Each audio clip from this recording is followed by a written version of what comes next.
everyone, and welcome into the Week 5 pick show here on the channel. Davis Mattek and Rich Hribar with you. We are going to pick our 5 favorite games against the spread in Week 5. First week of buys. We've got some injuries.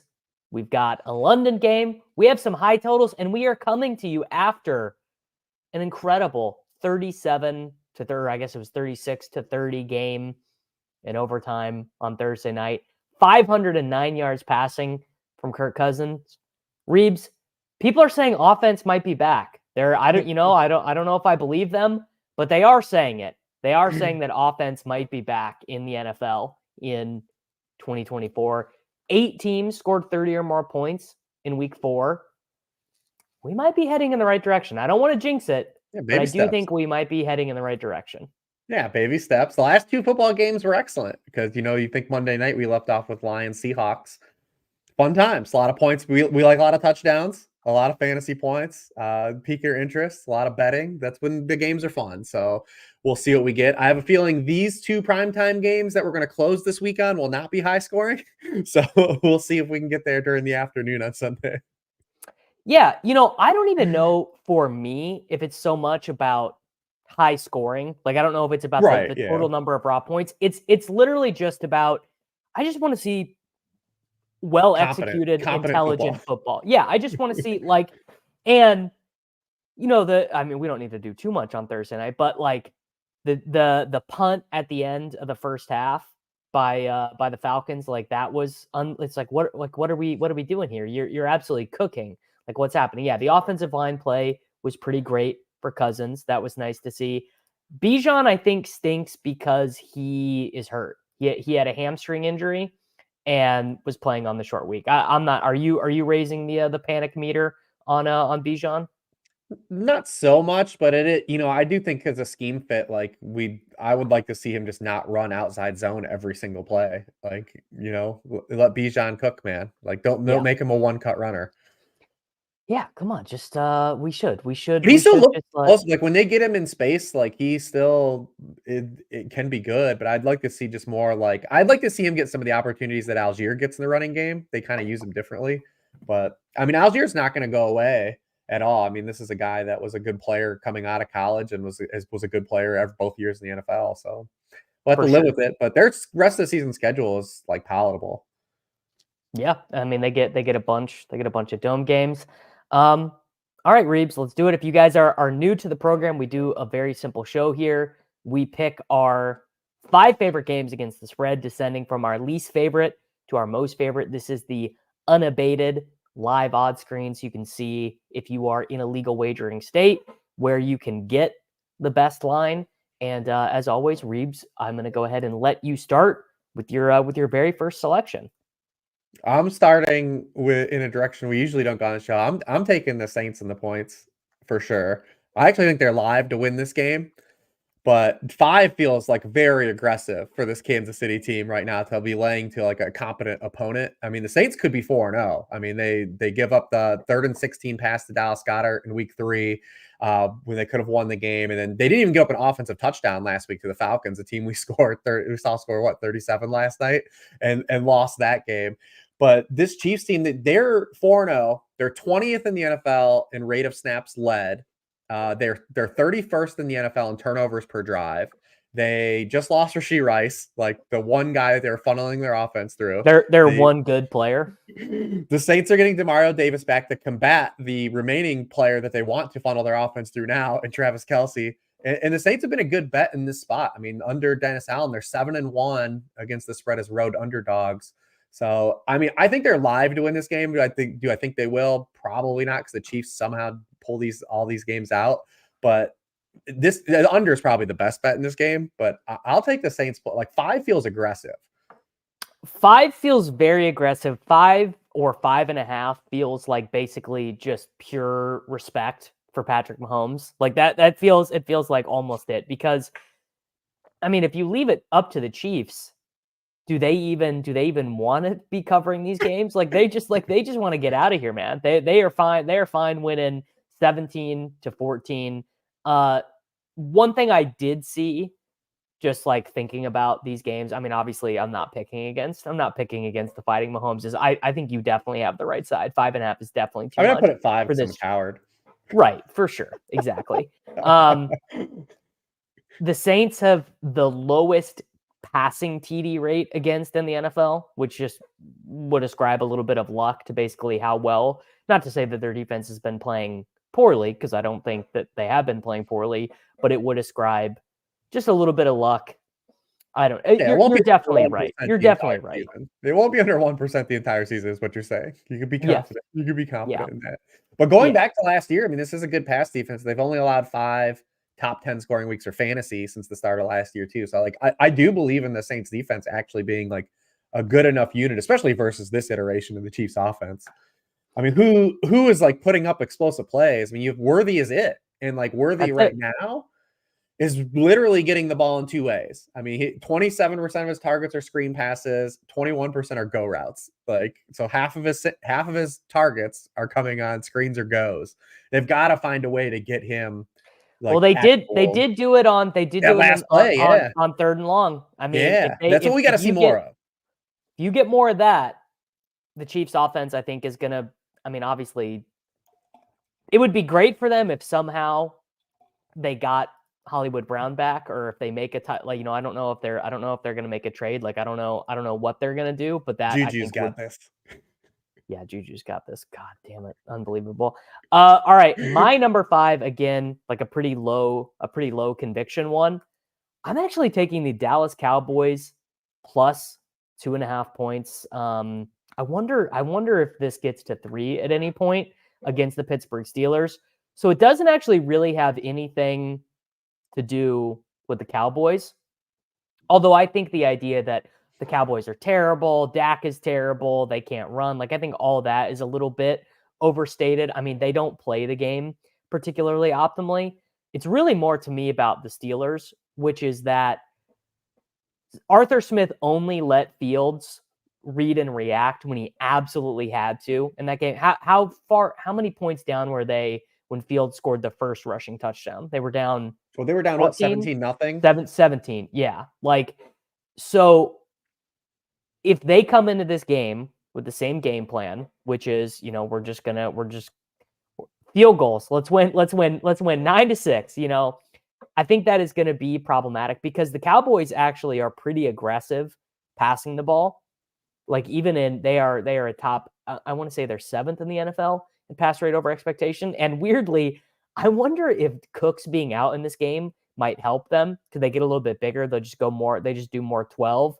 And they also have stopped using Zeke entirely. So they've gotten rid of some of those negative plays. I mean, they're playing Lupke, man. Offensive weapon. Like, I don't know. To me, I kind of thought this line was crazy. I thought this line would be a little bit more similar to what we are seeing with the Texans and the Bills, where the road team is better, so the road team is favored. But I mean, look, I know Arthur Smith, I know Tomlin, I know the Devil Magic, I know Mike McCarthy is like a real donkey and doesn't play optimally, but Tomlin doesn't do the super optimal thing all the time either.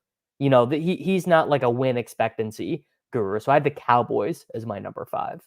Yeah, another game that looks like a pretty good under. But we talked about the 2 primetime games. Like, this is how we're going to close the week.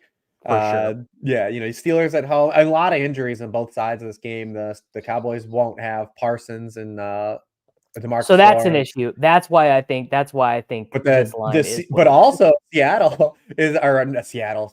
Pittsburgh is missing 3 offensive linemen now. They just put James Daniels on IR, so they're down 3 offensive linemen. That's why I was like blown away. Well, I do get why the Optimals last week spit out Najee Harris, but I was blown away so many people blindly followed and played Najee Harris in lineups because like those things can't account for like the situations for like an offensive line, right?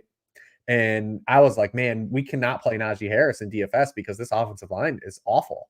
Like, if you had got to trot him out in a season long, like, sure, with all these guys out, but like there was just no way I was gonna play him in DFS last week. And I like when the cards were returned over and I saw how popular he was, I was like, oh, okay. Because I was on the other side. I had Fields firing with picking stacks everywhere. And I was like, oh, this could be a really good day. And I luck boxed into the Steelers sucking and then having to have like a jailbreak second half.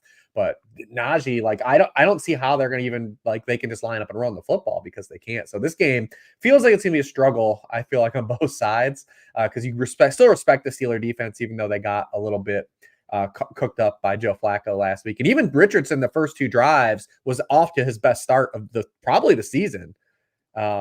So like they were moving the football, but yeah, this is a game that just kind of feels gross. Probably Super gross. 1 to 3 total offensive touchdowns get scored in this game. So yeah, I don't mind your side.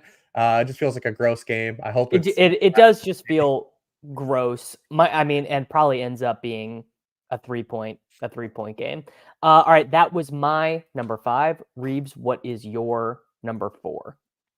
My 4 is the Seahawks, and only because it's so large, but I feel like we're just in a spot where the Giants are limping into this game in Seattle. But we're trending towards, we're recording this at 11 on Friday. As of right now, it looks like Malik Neighbors is not going to play, and Devin Singletary was probably not going to play. So we're back down to like where we left off with the Giants a year ago, minus Saquon Barkley. And like, that's just the team I can't believe in, scoring points on the road. Looks like Seattle's going to get basically all the guys that they were missing last week back. Except for Byron Murphy. It looks like Mafe is going to play, Nwosu's going to play, and Leonard Williams are going to play back on defense. So Daniel Jones throwing to Wan'Dale Robinson, Jalen Hyatt, and Darius Slayton with a combination of Tyrone Tracy and Eric Gray in the backfield. And Ryan Grubb's not doing a lot of cool things on offense, but he's throwing the ball a lot. Like this is a team that's not using a lot of play action and not using a lot of pre-snap motion, but they are winging it around at will. And then you still have Kenneth Walker when they do want to run the football. I just don't see how the Giants slow this team down. I wish it was a little bit lower, but you are getting it before it hit the 7. So I got it down here. This is my number 3. Okay, cool. Can you imagine any team that is more reliant on their top wide receiver than the New York Football Giants? Like the rest of their guys, no disrespect to Wan'Dale. In fact, respect to Wan'Dale. But the reason why Wan'Dale has this PPR scam going right now is because of defensive attention on Neighbors. The offensive line is not good. We saw like 3 instances in that Island game of Brian Dable not quite getting it or just being too scared because of his quarterback situation. Like was it the beginning of the first half? It was the beginning of the second half in that Island game against Dallas. They got down to the 3-yard line and the reporters asked about that situation after the game. And he said, no, not for 1 second did they think about going for it. Not for one moment. And it's like, dude, how many red zone trips are you going to get in a given game when this is your quarterback? I actually, Rich, I'm surprised this did not move through the key number. I'm surprised that this is sitting with Neighbors like kind of yesterday. This feels like a 7.5 to me. This feels like you got to move through that key number because it's a East Coast team traveling west to a much better team, to a team that is above average EPA rushing and throwing. Now, is Geno going to regress a little bit? Probably, right? He probably is not going to be, I believe right now Geno is top 5 in EPA plus CPOE composite. Probably won't finish there. Actually, Kevin Cole just wrote about this the other day that sometimes those things can overrate the way that Geno plays. But basically, with no Neighbors, what is the plan? No Neighbors, no Singletary. It's like, well, I hope Tyrone Tracy and Eric Gray break a big one. And Tracy's like, I don't know, Tracy is like DFS chalk. Or whatever. It's like, that's all pretty interesting because I kind of like Tracy and he could catch a bunch of dump offs. But, the other thing is the Seahawks are a super effective rushing team. So I always say that on the show, but like these really good running teams, you like them as the big favorites because it means they're not just like the Vikings in that game against the Packers. They got up 28 points and they weren't really effective running the ball. You don't want that. That's not going to happen with the Seahawks. So that is my number 3. Yeah, Ken Walker, super fun player. He's gonna eat a lot this week. He is. It's a has bummer put because you I a lot. opened the week kind of like being like more interested in like potentially Geno, but he's not going to make my pool, I don't think, because the Giants situation. Like I just don't know how much pushback we're going to get. But Ken Walker, wheels up.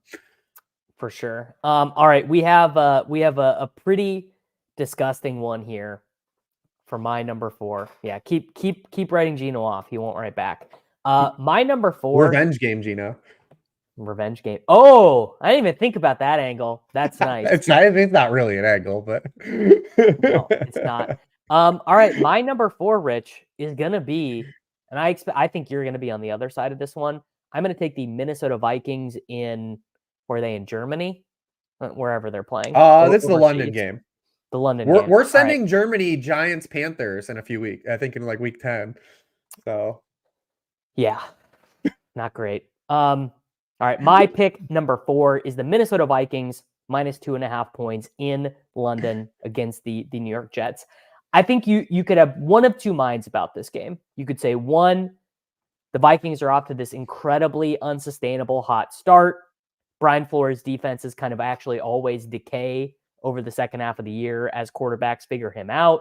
Sam Darnold, we've seen this before, where Darnold can play 3 really good games, 4 really good games, and then his negative tendencies start to creep back in. We actually saw some of the negative tendencies in that game against Green Bay through that really bad red zone interception targeting Jordan Addison. And you could say, well, the Jets have been kind of unlucky. Rodgers looks really good. Garrett Wilson and Aaron Rodgers haven't even really started going yet. When that happens, imagine how good they are going to be. Or you could take the perspective that I'm taking, which is, even if you start to regress the Vikings back towards league average in some of the things that they really stand out at, they're still a better team than the New York Jets. Like, we got to remember, this is an offense that got above league average results out of Nick Mullins. They won a game. They won a game with Josh Dobbs. Right now, Sam Darnold, 3rd in the NFL in EPA plus CPOE composite. He's way up there in adjusted EPA per play, better than Purdy, better than Mayfield after last night, better than Burrow, better than Lamar.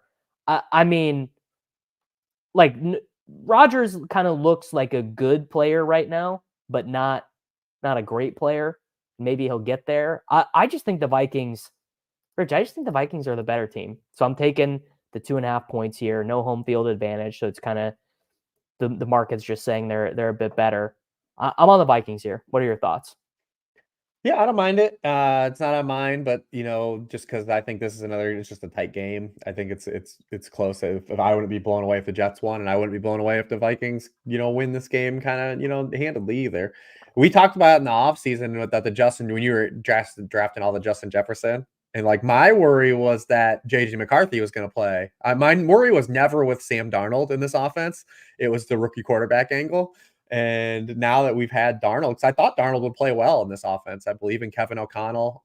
We've seen Darnold play relatively well at like his stops at the tail end of the Carolina stop. And then, the small sample he got to play in relief of Brock Purdy last year. I thought he would be fine. We've seen him play well in Thought he'd be stretches fine everywhere other than New York. And we talked about a couple weeks ago, I don't think it's a coincidence that these quarterbacks, that these guys that were like purgatory quarterbacks kind of left for dead from the era of that, like the transition the NFL's made to this defensive meta. I don't think it's a surprise these guys are playing relatively well. The Andy Daltons, the Sam Darnolds, right? Like the Geno Smith, the Baker Mayfields, because these guys, like we said, have seen these coverages. They played them in college. They've been able to grow through this like change, whereas like a lot of these other quarterbacks that are newer, like Will Levis, like doesn't know what to do. Like when you throw like it has to rely. Bo Nix, like he hasn't had to play against like this type of stuff. So I don't think it's also a coincidence that these types of guys have kind of had a renaissance. Now, are these guys going to win Super Bowl still? No. So like the team is still kind of in that limbo. But for us, we care about that from like betting and creating fantasy points. It matters, especially in this land where we have these kind of quarterbacks that are just killing offenses in totality, which is like what the Panthers had with Bryce Young before they put in Andy Dalton. So I'm not surprised that this offense does look good. I'm not surprised Aaron Jones looks good either, because Aaron Jones, the last 5 weeks of last season, or any point he was healthy last year, looked incredible. He's a really good runner. Great player. And a really good pass catcher when he's healthy. And now they're gonna get Hawkinson back in a couple weeks. Addison came back last week. Like it's all trending positively for the Vikings to at least this not be like a complete mirage. And they're gonna be a team that's probably gonna be live, especially in the NFC where it's kind of more wide open. For sure. All right, that was my number 4. We did my number 3. My number 3 was the. Oh, it is a Darnold revenge game too. Yeah. Let's bring them all. Darnold's third revenge game already this year. All right, Reebs, your number 3. My 3 is the 49ers. I've been trying to talk you off this Cardinals ledge for a couple weeks. My God, man. Last week, it's so bad. It's so bad. Yeah, I mean, but in general, these spots for the Cardinals have not been good. They're 3-12 against the spread in their last 15 games in division. They are 3-13 in their last 16 road games. The 49ers absolutely dog walked them in both games last year. Brock Purdy was incredible in both games. I think Brock Purdy's a really good DFS play this weekend too. I just don't see how the Cardinals, 1, stop the 49ers, and 2, just put up enough fight. This 49ers defense hasn't played great to open the year, so maybe that's how you backdoor this thing. This is a full 7. But I just feel like the Niners are going to cook here. Kyler gets Trey back, which is like, I think that was without McBride. Yeah, without McBride, they can't move the ball over the middle of the field at all. I mean, honestly, if I wasn't a coward, the 49ers would be on mine here. The 49ers are like my favorite angle in DFS this week. Purdy doubles, Jordan Mason, even I think the matchup, I think the matchup is so good that even I'm even playing Brandon Ayuk. Yeah, we almost had this. It's been so bad. So for my second pick, I have the Arizona Cardinals. No, the Cardinals are on timeout for me. I need to see proof of concept with the Arizona Cardinals. I need to see that basically, really what I need to see is I need to see Kyler getting out of the pocket. That should be his superpower, is Kyler Murray breaking the pocket, keeping plays alive. But there were like multiple situations last week where the pocket would break down, the play wouldn't be there, and he just turtled. He basically just like looked like Kirk Cousins back there, where he was like, all right, come and get me. I forget who it was. Someone made the comp that Kyler Murray is NFL Russell Westbrook, and it blew my mind. I was like, oh shit. Huh. I was like, where he can play winning football, but it just has to be exactly right. Like it's every ingredient has to be perfect. He's high energy, he moves a lot, but he does a lot of things that are really confusing, and even his biggest fans are not sure if he's good. Yeah. It's a pretty good comp. And we got to talk about Purdy for a minute, because Purdy has been awesome to open the year. He actually has the higher pass rate or higher completion rate over expectation than Jaden Daniels does this year, because this dude is winging it around in this era where we're doing the whole crying about too high safeties and no one's throwing the ball deep. Guess what? The 49ers are. He has 37 completions on throws 10 or more yards downfield, 11 more than the next highest passer. His expected completion rate is actually the lowest in the NFL, because that's how much he's pushing the ball downfield. And what's cool about this is the 49ers without Christian McCaffrey, nobody played too high against them with Christian McCaffrey because of Christian McCaffrey, and they were just going to run the football. Well, Brock Purdy now has seen too high on 53% of his dropbacks this year. The previous 2 years, it was 34% and 35%. And he's still attacking teams downfield. Like you guys see it. Like you can, with a quarterback that's willing and an offense that can design these plays, you can still pass downfield. Like this, you can still throw downfield against too high. The 49ers are absolutely doing that right now, and they're having massive success. And because they're getting so much too high, guess who's still doing well in relief of Christian McCaffrey? Jordan Mason has been absolutely awesome. I mean, second in the NFL in rushing yards. So and Arizona has been equal opportunity. They haven't stopped the pass or the run for the second year in a row. Like this is a team you can just pick your poison and play whoever you want with against these guys in DFS. There's this really good video you guys should go find from Ted Nguyen. I think he's FB_film analysis, just like highlighting how insanely good Purdy has been, and kind of how the offense has been different without McCaffrey. Like what are they doing to combat And you see right here, they have literally every defender is in the box here in this goal line play. And it's just like Purdy is just playing at like an insanely high level. He threw 3 touchdowns that drive. Yeah. 2 got called back. Look at this throw that he is about to make to Kittle. I just don't think he would have made this throw last year, basically. Like, he wouldn't have trusted himself enough. He would have thought, like, oh, Shanahan is gonna, Shanahan's gonna bitch me out on the sideline. Like, he had the crosser right there. He had, like, that could have pretty easily, I think that's Debo down there, could have pretty easily been a touchdown. He said, you know what? No, I'm gonna place the ball exactly where it needs to be for Kittle to score. I'm completely with you. He's been running a lot more this year too, like extending plays. Yeah, he's been excellent. Like last year, it was funny because we couldn't go 12 weeks. We had a 12-week span where like we had the whole media talking about how fake Brock Purdy was. Like, and then this year he's actually been legitimately awesome, and no one cares.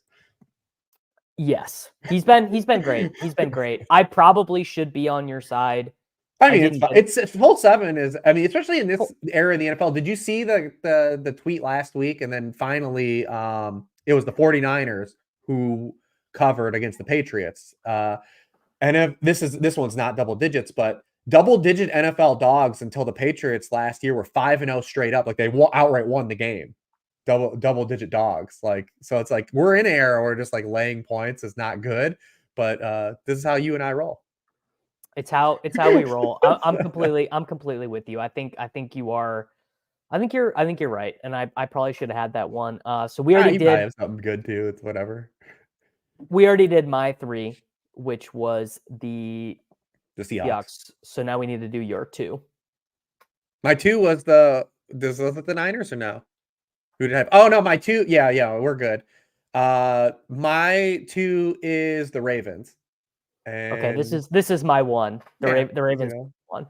Ravens slappies over here. But same thing. Bengals have under Burrow 10-15 in the division. They don't win a lot of these games. I will see what happens with Mike Mack being gone, but Mike Mack gave Joe Burrow in this offense just a ton of absolute fits. Well, who got promoted? Zach Orr, who was there. So I mean, so I'm real curious to see how he does. Also, I'm not willing to say like the Bengals offense is just back because they scored points against the Commanders and Panthers. That's a great point. I've been saying this stat on shows all week. The Bengals are up to 2nd in the NFL in EPA per drive. But doesn't that feel like the most fake stat of all time? Like that's not a real stat. No one because they've been able to run the ball the past 2 weeks, and I don't think they're going to be able to run the ball here in this game. Like they've been more balanced the past 2 weeks, and the Ravens have just been nuking the run. They've allowed 1 run of 10 or more yards this season so far, and it was to Xavier Worthy in week 1 on that end around that he scored on. No one else, no garbage time run, no nothing. So if they force the Bengals to have to throw, this defense doesn't look good on paper and season-long stats, but the past 2 weeks, they've been really good. They absolutely shut the Cowboys down until that just jailbreak fourth quarter when it kind of didn't matter and the Cowboys got onside kick. And they absolutely the Bills, who were hot knife through butter the last 2 weeks against Miami and Jacksonville, did absolutely nothing in Baltimore last week. And the other side of it is just the mismatch, right? The Baltimore Ravens kind of coaching mismatch. Zach Taylor is an idiot. Yeah, well, and then so like the Ravens are trying to figure out like how do we make this thing work with Derrick Henry? What are we doing on offense? And they ran a lot of 12 personnel against the Chiefs, through a lot of quick passes. Then against the Raiders, they play a lot of 11 personnel. They try to spread teams out. And then they're just like, what if we just put teams in an absolute blender with Patrick Ricard, Derrick Henry, and Lamar Jackson, and like you have to defend all these guys in like they've just had teams in absolute hell the last 2 weeks. And they're facing the Cincinnati Bengals team that has not stopped the run all season. They're dead last in the NFL in success rate against the run. And you've got Derrick Henry, Lamar Jackson coming into town. It's just not an ideal spot, man, like to try to defend these guys, this version of the Bengals defense. So I'm really curious to see how Big Lou tries to calibrate this defense against what has now been an offense that's said, we're going to play Charlie Clark, we're going to play Patrick Ricard, we're going to run a shitload of RPO. You've got to defend Lamar. You've got to defend Derrick Henry. And then we'll mix in some shit with like Justice Hill and Zay Flowers. And like, it's real tough, man. I think it's going to be real tough.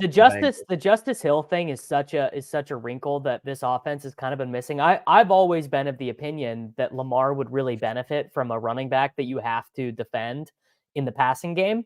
Like a mobile quarterback. I mean, look, anyone who plays Madden, Reebs, you know this. You play Madden, you play NCAA 25. If you are worried about the wheel route or the Texas route or whatever, it's a lot harder to just key in on the quarterback. A lot harder to put a spy, a lot harder to crash the read option if you're worried about the running back and the passing game. Like, think about the goal line stuff for the Ravens. You can't just crash the quarterback if you're worried that he's going to pull back and throw an 8-yard touchdown to Justice Hill or even Henry. You know, they got Henry going a little bit. And Lamar looks great, man. Like, he looks he looks explosive. I was going to say, it's interesting because his passing numbers are not quite there yet this year. He's actually below like Gardner Minshew and Stafford and CPOE. But I kind of feel like he's playing better. But but if you did that for the last 2 weeks, what does it look like, right? Like, that's a good question. I mean, because the last 2 weeks when they've kind of fixed it, because they tried a lot of different things through weeks 1 through 3. Like they actually tried a bunch of different concepts because, hey, rational coaching, hey, stuff's not working. We're trying to find our identity, right? So, he doesn't have enough plays. Because he only has like 30 dropbacks the past 2 weeks. I was gonna say I put 30. Yeah, yep, you're exactly right. Up to third in EPA plus CPOE composite, better CPOE than even than Purdy. Same as Josh Allen, same as Flacco from last week. Yeah, because the other element, and it doesn't matter so much here because the Bengals haven't been able to get a pass rush outside of Trey Hendrickson. But it just nukes the pass rush. Like Micah Parsons talked about it a couple weeks ago when they faced them. Like the stuff that they were doing, it's like I can't like just I have no get off now. Like the things that they're doing. So like it's really hard to get a pass rush on these guys. They've got good players. I mean, we knew the fit for Derrick Henry was good. As long as he stays healthy, we knew this was like the nut landing spot for him. So correct. And everything is working out for them. And I think the defense has gotten better too. Yeah, and I think we also have like maybe a false perception of the Bengals defense because they limited Mahomes. Turns out limiting Mahomes and limiting the Chiefs offense, maybe not so much. And the other thing that's obviously so annoying about the Bengals is they are totally willing to let you take Jamar Chase out of the game. They don't move him around. Right. He doesn't go in motion. He doesn't even get that many slot reps, which is something that we thought would really be happening this year. I have the stat right here. All right, so Chase has not been targeted on more than 20% of his routes in any game yet this season. Absolute criminal number. He's got 16.9% target rate per route run this season. For his career, his 24% target per route run. It was 26% with Burrow on the field because Jake Browning didn't throw to him. 18% total team target share. Like that's criminal. Like we talk about the neighbor stuff, right? Like even Brian Daboll knows how to get Malik Neighbors the ball at will. Like what Zach Taylor, dude, come on. Really not ideal. I mean, we are living in a world where I'll be playing T Higgins in DFS. We're living in a world where I'll be playing T Higgins and Brandon Ayuk, which means that this season has definitely gone sideways. I don't think I'm going to join the T Higgins groundswell that's occurring this week. You shouldn't. Malik Neighbors officially out, by the way. Yeah, Malik Neighbors officially ruled out. That is sad. Okay. It absolutely is sad because we've lost so many guys already along the journey through 4 weeks. All right, that was my number one, the Baltimore Ravens. Oh, Ravens were your what? We do all yours? Have we done them all? We have my number two, and I think this one is going to be. You might have the other side of this one actually, buddy. I'm taking the Houston Texans as home dog. Oh, no, I just didn't touch this one. Yeah. Yeah. So, a couple things that are going on here. The sample that we have of the Buffalo Bills is that their advanced data, their yards per play, their defensive stuff, it all looks really good right now. So the people who are betting these games at a really high level, the data is going to make the Bills look pretty good because they were actually moving the ball pretty well in that game that they lost to the Ravens before that trick play.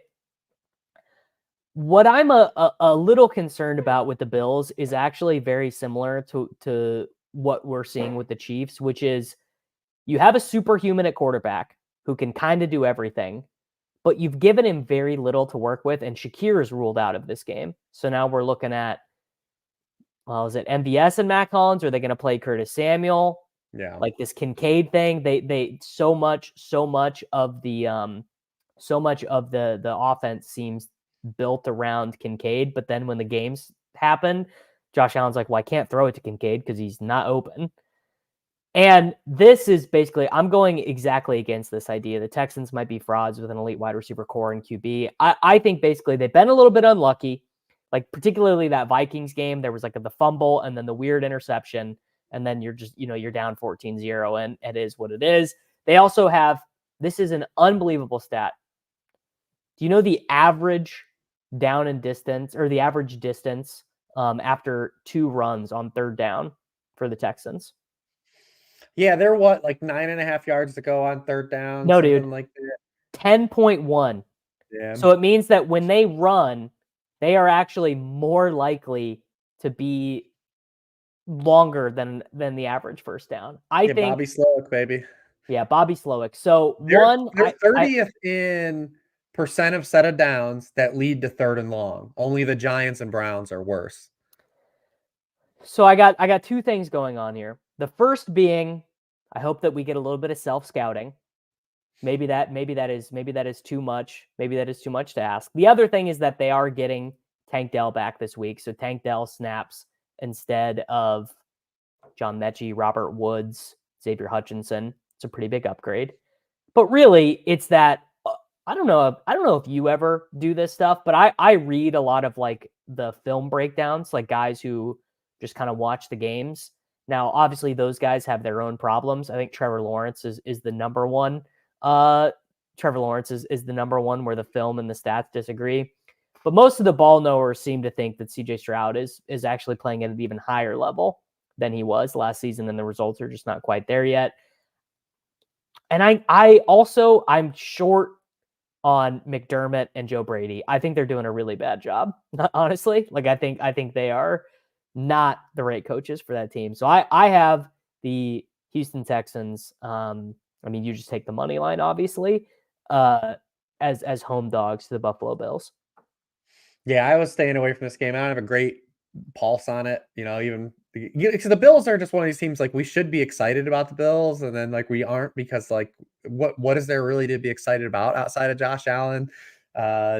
James Cook is kind of still has this weird usage. Dalton Kincaid has this weird usage, and then it's like they're now without Shakir. They're going to be rolling out Keon Coleman, Mac Hollins, Curtis Samuel, the ghost of MVS. It's just like hard to like feel really great about them. And then the other side is the Bobby Slowick stuff is just ongoing. It's just like he keeps doing this because that's what the system does, right? Like, that's what all iterations of it have done, no matter where you go. If you look at all the teams on like early down drop back rate, it's going to be all these guys on this coaching tree. So, yeah, it's one of these things. I just don't really believe in either concept that either team is doing. I love the Houston Texans passing side if they would do this, especially with Joe Mixon being out. He's not going to play. He's already been ruled out in this game. Like, stop running Cam Akers. Like, just swerve into CJ Stroud and wing that thing around. But will they? I also think the Texans defense probably one of the more under performing units coming into the season based on expectation. I thought this defense would be better with the pieces that they added and under D'Amico Ryans, and they haven't played well this opening month either. So maybe they get it, some adjustments being made. But yeah, this game, I feel like Bills Texans, especially from a DFS angle or stuff, like it feels like we should be excited, and I'm kind of not really that excited about this game. Yeah, we should. Dalton Kincaid, not enough routes for open score, I guess. But look at top 2 in ESPN open score: Nico Collins, Stephon Diggs. Not that. Oh, Nico fully has made the jump. It's pretty good. So Reebs, that means that we have not yet selected your number one overall game, and it means that I don't have it on the list. Who is your number one? It is the Green Bay Packers. This Rams team just continues to be down super bad. Also, LaFleur has never lost to McVay, which is kind of fun. But the Rams have led for just 5.9% of their snaps. The Dolphins are the only team that remain that have not even led for a single offensive snap yet. The Dolphins are also underdogs to the Patriots this week. It's real bad. It's real bad. Did you see McDaniel's face on Monday night? This like he had like that 1,000-yard stare where he's just like he stopped combing his hair. He doesn't even care anymore. I think it's just like he's in the shit like right now. Like this whole thing is falling apart. Like just an absolute disaster. But going back to the Rams, the Rams have been just bad. They in the first half of games they average 1 point per drive, the worst in the NFL. They've kind of put some stuff together in the second half of these games and scored some points versus some prevent defense, but they suck. This team is bad, and what they suck at is defending the pass and defending the run. Every Packer is going to just be massively owned in DFS. Like I don't know with Jordan Love coming back. I think Jordan Love knocked the rust off for one game. They're just going to go and just dice up the Rams. I don't think. Well, he was good for fantasy last week, not being healthy. Now he's healthy. You know, it's about as big as it gets. So, I mean, honestly, they lead the NFL in explosives. The Packers, the most plays of 15 or more yards, the most plays of 20 or more yards, and the most plays of 30 or more yards on offense. They're a good offense. I honestly, Rich, I don't even have an answer for why this one is not on my list. Why? I think I'm stupid. Yeah, It got bet down. It opened at 3.5. I think. I want to swap. I think it's 3 I want to everywhere. swap one of mine out. I want to swap one of mine out for this. Let me just. I'm gonna go back. I'm gonna go back and I'm gonna swap out my Vikings pick for this one. Well, you just did 6. You're allowed. It's your show. You can do whatever you want. It's true. It's true. It's my show. You're just hanging out. I mean, there are no rules. I would love for the Packers to score like 6 touchdowns in this game. This is really the only question I have. Can the Rams punch back enough? No. For fantasy. So like my favorite player in this game is Josh Jacobs for DFS. Really? Yes. And I know everyone, and obviously because I have no problem with playing Tucker Kraft or Dontavian Wicks at their cost or being on Jaden Reed again. I think that Josh Jacobs, but you wouldn't really play them together. Like you wouldn't do Love, Wicks, Reed in one lineup. No, I actually think too, from a tournament perspective, smaller field, you could play Love and Jacobs together. For sure. Small field.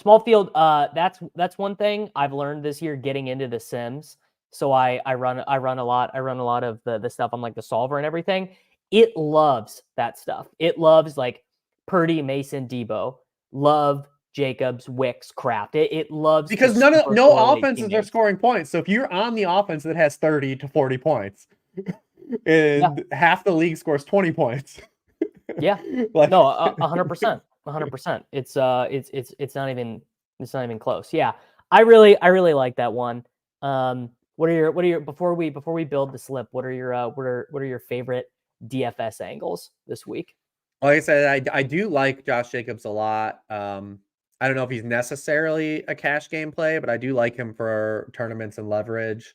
We talked about Ken Walker being in a good spot. Definitely like him. In general, I think this slate is going to be a try to get 3 good running back slate and just shop mid-range wide receiver. I think that's the way it's kind of shaping up. Yeah, I was kind of thinking we might be back to good old-fashioned DraftKings wide receiver in the flex. You know, well, we don't have Jefferson. We don't have Jefferson. We don't have Lamb. He's on FanDuel. Tyreek doesn't exist anymore. I mean, Tyreek's not a real player right now. So I actually don't. I don't, because like, who are you paying up for? Who do you want to jam? No, you do. You do. So you do. So you do like you do Reid. Well, I would say like Reid is a mid-range wide receiver. What is he? 7'2", and what's his price? No, he's 6'5". But I'm saying I'm just saying in FanDuel. I'm just saying in the flex. So I'm saying you do like Reid, Deontay Johnson, T. Higgins, and Brian Thomas Jr. So you have like Brian 4 wide Thomas Jr. too. receivers. Yeah. Yeah, I like just playing 3 of those mid-range guys. And then if you want to pay up for like DK, and then you can get into like you can get 3 of Kenneth Walker, Derrick Henry, Kyron Williams, Jordan Mason. Like I think those guys are the guys. Josh Jacobs. Yeah. But Yeah, you definitely can. because you have all right. Wicks who's cheap, but I mean He's a great play. and then everyone's gonna play Tucker Kraft. So Tucker Kraft is gonna be one of the definitely the most popular tight end in play to be one of the most popular players of the entire slate. All right, Reebs, you know what time it is. It is time to take some overs. We are gonna be we're gonna be doing our underdog pick'em DFS entry for week 5. Do I have a boost that I can use right now? I don't. No boost. So we can do whatever you want, but I will let you kick it off. Yeah. What about what's Ken Walker's longest run of the game? Ken Walker's or longest just run. Just Ken Walker stuff. Kenneth Walker. I'm gonna guess his longest run is 24 yards. No way. It's gonna be like 15 and a half or something. This always happens. I wig it out. You broke it. You got Trent Walker. It just Walker raises on me Lions. because I have too many things displayed.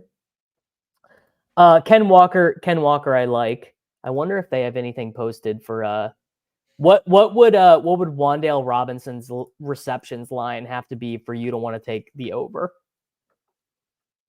Nothing yet. Oh, well, they didn't no yardage either for him, huh? They must have. Do they have someone questionable? I think he's questionable, but like not there questionable. You go. He's so questionable, not questionable. Yeah. All right. What about you brought up Brian Thomas Jr. I also like Brian Thomas Jr. Brian Thomas Jr. 54 or a tud? 54.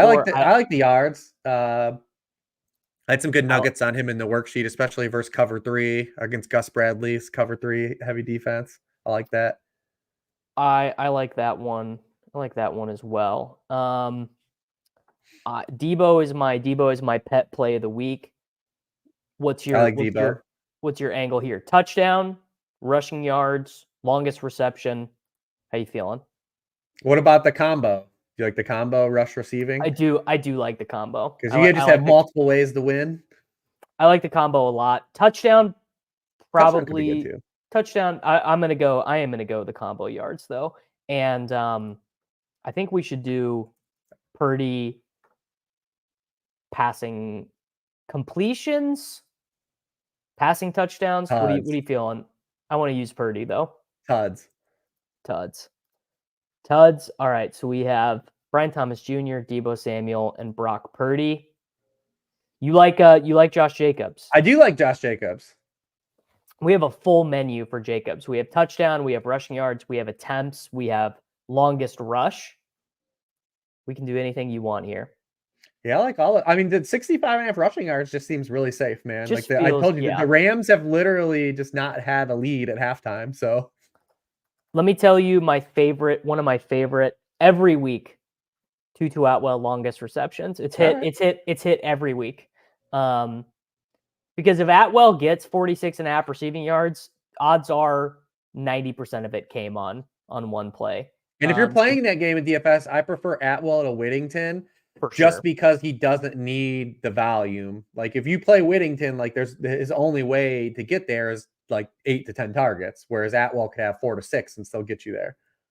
Absolutely. It was my Leggett versus the Cardinals guys last week angle of like I want to play Leggett because that was last week though, but because like he on a per target basis was just better than the Cardinals guys.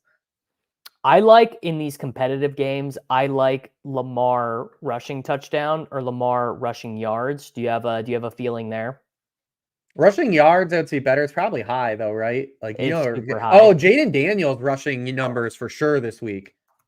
So the Browns play man coverage at the 5th highest rate in the league. They blitz at a top 5 rate, and all Jaden Daniels when he's pressured or they play man, it just runs. He runs, man.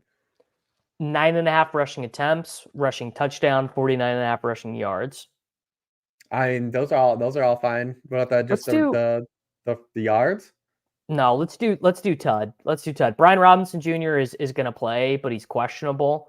Oh, yeah. Dave Gladstone just said the move when you kind of like a guy in general is to just do the fantasy points. Oh, they might not. Oh, They is might that not a be thing? posted I yet. always forget that they do have those. It is, but normally they don't do it until Friday afternoon or Sunday. Yeah, He's gonna scramble a lot though on Sunday. I'm gonna do the touchdowns. I'm gonna do he scores a rushing touchdown. Do we have anyone conceivably rushing yards on Kyron? You think they get blown out? Lower rushing yards for Kyron. I don't think they get blocked. I mean, because like they just show like they're just gonna keep giving him the ball because he's really all they have. True. So I think he's more or less fine. I mean, dude keeps scoring every week. You just keep taking him to get a touchdown. Could just you. What was Kraft? What did Kraft? Oh, that's a good one. Tucker Kraft. Do you have anything soft? God, these are all really high. These are all really high for Tucker Kraft. No Musgrave. Who else do we got? Is there anyone else you like? I'm trying to think of anyone else I I got a really gross like. one for you. Yeah. What about Cortland Sutton? Yeah. 46.5 receiving yards. Yeah, it's pretty good. He kind of pops on some of my stuff, man. He's getting a shitload of targets, and they finally. I mean, you're counting on Bo Nix, but this would finally be a matchup they might be able to complete some of them. Oh, you know what? No, we got to do the revenge. 55.5 receiving yards for Diggs. What are his catches? Oh, 5.5. 5.5 is a lot. Yeah. Well, but they cannot run the ball at all. They cannot run the ball at all. Sometimes, all hires. That's all we do, man. Listen, you gotta get on board. Do you think we're taking it under? Yeah, you gotta understand. You gotta understand who we're dealing with here. And let me tell you, and all hires pick-em-entry, when it hits, beautiful. There's really nothing better. All right, we need.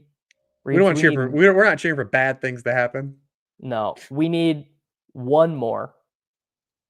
We need one more. You need Debo. Who else do we like? This will be. Do we already have Ken Walker? No, we don't. We don't have Ken. Let's just. They didn't have anything. They didn't have anything for Ken touchdown. Walker.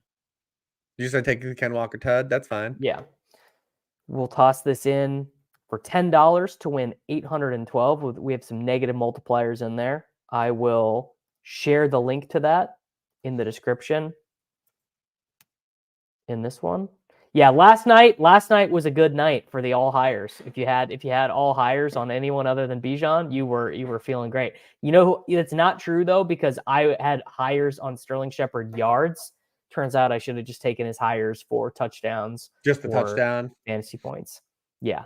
Well, this is always the case. You know, when you are making a player prop bet or a DFS pick-em-entry that is a hire, you are on the fish side.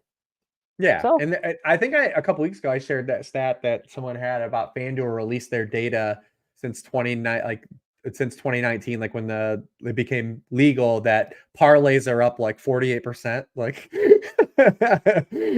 there's a reason they're making money.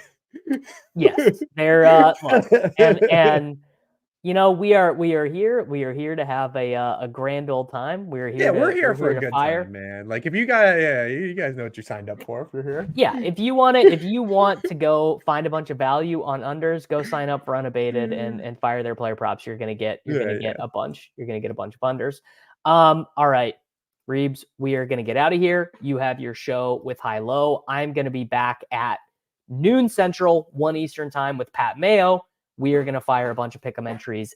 Then, Reebs, tell the people Sharp Football Analysis and then get out of here. Yeah, you can check out write-ups on every games. I'm glad that we've had a full month of the season. You know, we're starting to build up data and start to see some trends develop. So definitely check those out. Even if you don't subscribe, a couple of the prime 10 games are always free every week. And if you need to fill that hour before you jump back on with Davis, head over to watch me in High Low. So we've been hot with some picks this year. It's true. All right, everyone. Thank you for listening. Thank you for hanging out. I'm going to be back in just an hour. Hope to see you all then. Have a great day.